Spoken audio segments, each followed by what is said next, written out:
프리미엄 스마트 러닝 윌라.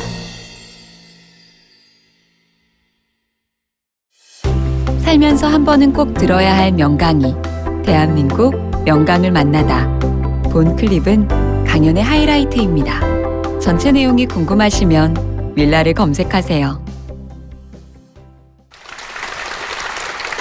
반갑습니다, 여러분. 과학탐험가 문경수고요. 저는 오늘 여러분들하고 탐험에 대한 이야기를 할 겁니다. 나사 과학자들이 화성 탐사를 위해서 어떤 준비를 하는지, 그리고 어떤 과정을 거치는지, 아마 이런 이야기를 들어보시면 인생을 살아가는 이런 국면과 많이 닮아 있다, 결이 비슷하다라는 것을 많이 느끼게 될 겁니다.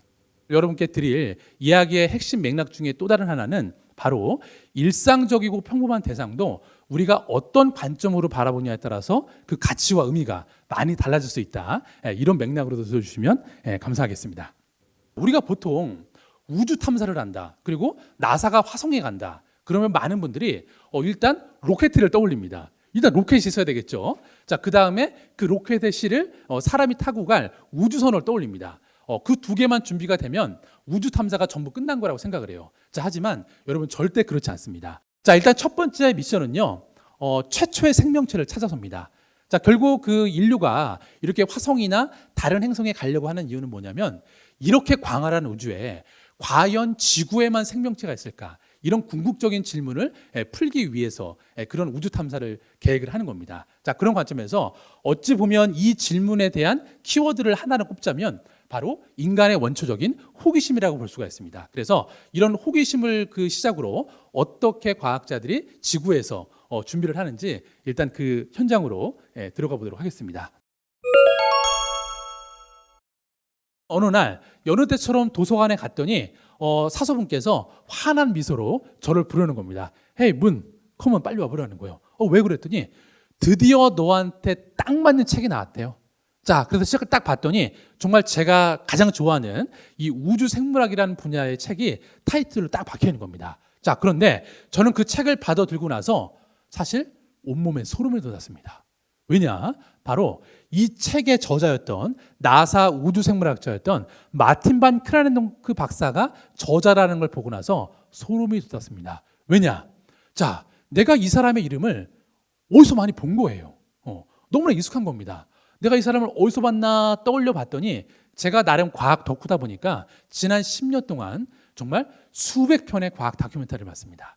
지금도 제가 한 달에 10편 이상의 과학 다큐멘터리를 넷플릭스 같은 걸로 보게 되는데요. 자, 그때마다 지구 대기의 산소가 어떻게 만들어졌는지를 설명할 때 그냥 등장하지 않고 늘 카우보이 모자를 쓰고 사륜구동차를 운전하고 와서 먼지를 휘날리면서 등장해서 설명해 주던 과학자가 있었는데 바로 이 사람인 겁니다. 그리고 마침 이 사람이 나사에 근무하다가 제가 살고 있는 이 퍼스라는 도시에 있는 연구소에 파견을 나와 있다고 프로필이 돼 있는 거예요. 자, 그래서 그날 밤에 흥분된 마음을 가라앉히고 용기를 내서 장문의 메일을 보냈습니다. 만나고 싶다고. 일주일 뒤에 답장이 온 겁니다. 오케이, 파인, 만나자. 네. 자, 그래서 저는 너무 당황스럽기도 하고 너무 기분이 좋아서 이 메일을 프린트를 해서 뒷주머니에 넣고 다니면서 매일 이 내용을 보면서 스스로 동기부여를 했습니다. 야, 9일 뒤면 내가 이 사람을 만나는구나. 8일 뒤면 내가 이 사람을 만나는구나. 7일 뒤면 이 사람을 만나는구나 라고 딱 보는 순간 뭔가 이상한 겁니다. 이런 생각이 드는 거예요. 아니, 가만히 있어봐. 이렇게 세계적인 과학자가 나 같은 듣보잡한테, 나는 과학자도 아니고 이 분야의 어떤 전문가도 아닌데 나 같은 듣보잡한테 1시간이라는 귀한 시간을 내줬는데, 만약 내가 약속 당일날 길을 헤매거나 잘못 들어서 늦게 가게 되면 이 사람의 귀한 시간도 뺏는 거고 내가 이 사람을 만나서 얻을 수 있는 이 영감의 시간도 사라지는 게 아닌가라는 의외의 포인트의 두려움이 생기는 겁니다. 자, 그 생각이 드니까 정신이 번쩍 들더라고요. 제가 보냈던 메일을 한번 보니까 내가 한국에서 아주 유명한 과학기자였다라고 이만큼 써놨더라고요. 뭐 어필할 게 없어서. 그러니까 그냥 가기 뭐해서 또 질문거리를 10개 만들어 갔습니다. 그래서 또 구글 번역기를 돌렸는데 엄청난 결과가 나왔습니다. 여러분, 질문은 의문문이죠. 그런데 번역기를 돌렸더니 왜 와시다 뒤에가 있는 걸까요? 예, 내가 한글로 입력을 잘못한 걸까요? 예, 번역이 잘못된 건가요? 하지만 크게 개의치 않았습니다. 자, 왓이 뒤에 있으면 어떻고 가운데 있으면 어떻습니까? 자, 우리 전문가들 업계 용어는 키워드 몇 개면 다 알아듣습니다. 그래서 그냥 떠듬떠듬 인터뷰를 마치고 났더니 나중에 이 마틴 박사가 제가 조금 영어가 편해졌을 때 이런 얘기를 했습니다. 야, 나는 한국의 과학 기자가 나를 만나러 온다고 메일이 왔길래 사실 되게 긴장을 하고 있었대요. 예. 한국 기자를 한 번도 만나본 적이 없었고, 아니 이 양반이 내가 연구하는 분야를 알긴 알려나? 도대체 내가 무슨 얘기를 해줘야 되나라고 고민을 했는데 막상 만났더니 왓은 뒤에가 있고 말은 되지도 않고 순간 이런 생각을 했대요. 아니 내가 얘를 계속 만나야 되나? 예, 그랬는데 그런 생각을 할 무렵에 첫 질문이 너무나 마음에 들었대요. 그래서 너무 재밌게 인터뷰를 했대요. 첫 질문이 뭐였냐면, 여러분 토성이 있죠. 예, 토성도 지구에 달이 있는 것처럼 타이탄이라는 달이 있습니다. 근데 나사에서 관측을 해봤더니 이 타이탄이라는 달의 표면이 얼음으로 되어 있답니다. 그 얘기는 그 얼음층 밑에 물이 존재할 수 있다는 겁니다. 자, 그러면 이런 걸 내가 봤는데 당신 생각에 이 토성의 위성인 타이탄에 어떤 수준의 생명체가 살 것 같냐라고 질문을 던졌더니 이 마틴 박사 생각에는 어라? 얘가 공부 좀 하고 왔네. 예, 그래서 너무 재밌게 인터뷰를 했다라는 거예요.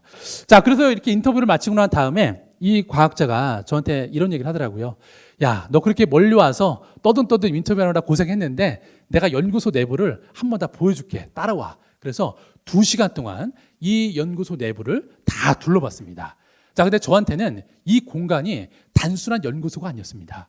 제가 바로 내셔널 지오그래픽 다큐멘터리에서 봤던 바로 그 영상 속 공간이었던 거죠. 그곳을 제가 지금 걷고 있는 겁니다. 예, 그러니까 너무 떨렸고요. 자, 그렇게 투어를 마친 다음에 너무 고마워서 정말 큰절하고 집에 가려고 했더니 이 박사님이 저한테 한 가지 제안을 했습니다.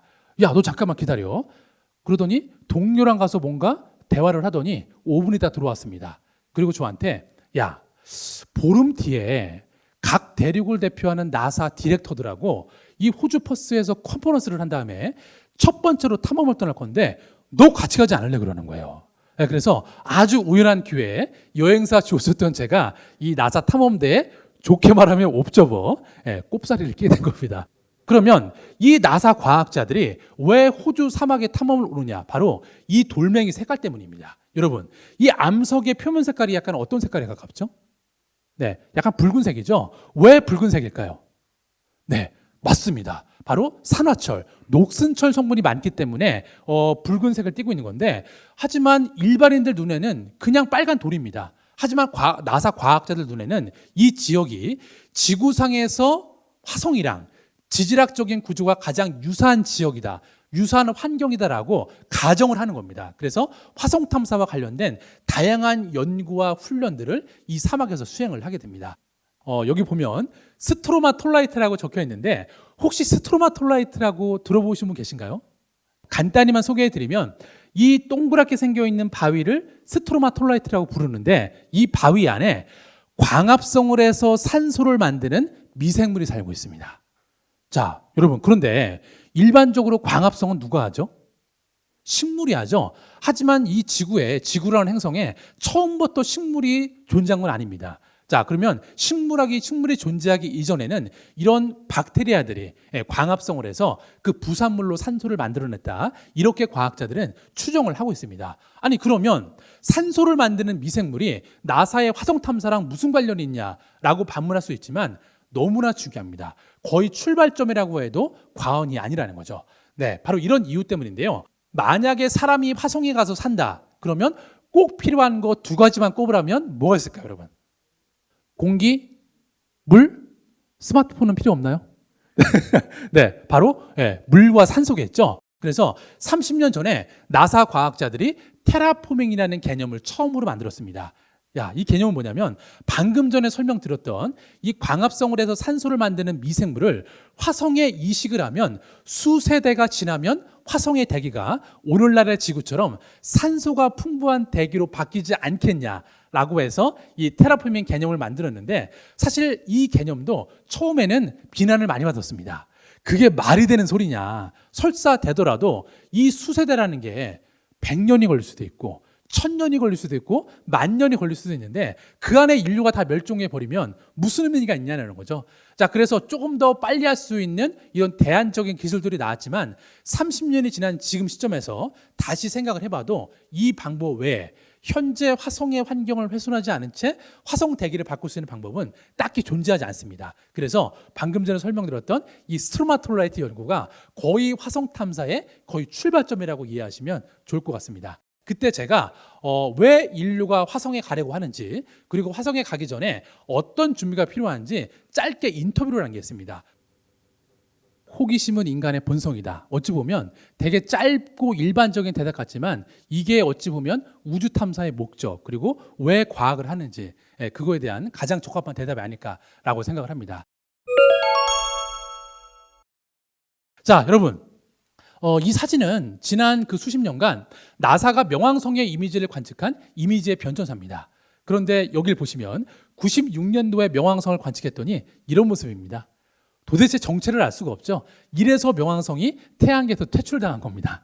자, 그런데 10년이 지나니까 쟤도 크기는 작지만 태양빛을 반사해서 빛을 내는 행성이다라는 게 밝혀졌고, 드디어 3년 전에 정밀하게 관측을 해봤더니 이렇게 하트 무늬를 품고 있는 아름답고 귀여운 행성이었습니다. 그런데 이런 행성을 우리가 내쫓은 거죠.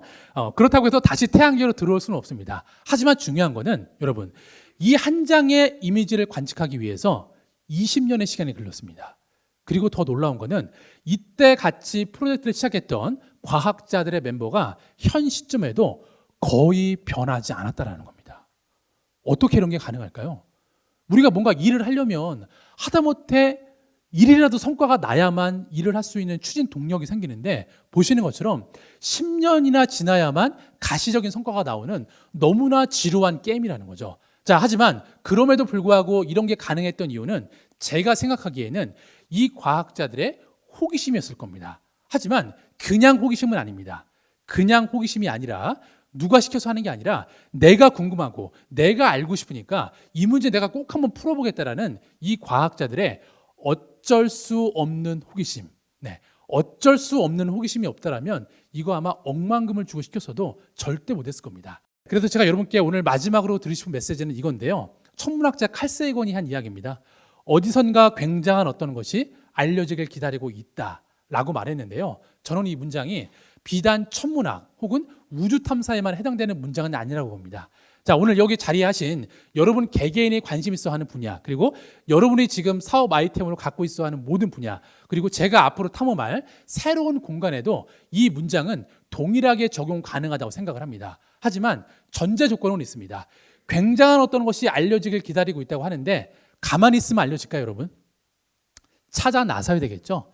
탐험을 떠나야 되겠죠. 하지만 탐험을 떠나야 되겠다고 생각을 하면 부담이 됩니다. 그거 에베레스트 가야 되는 거 아니야? 그거 뭐 남극 좀 가야 되는 거 아니냐?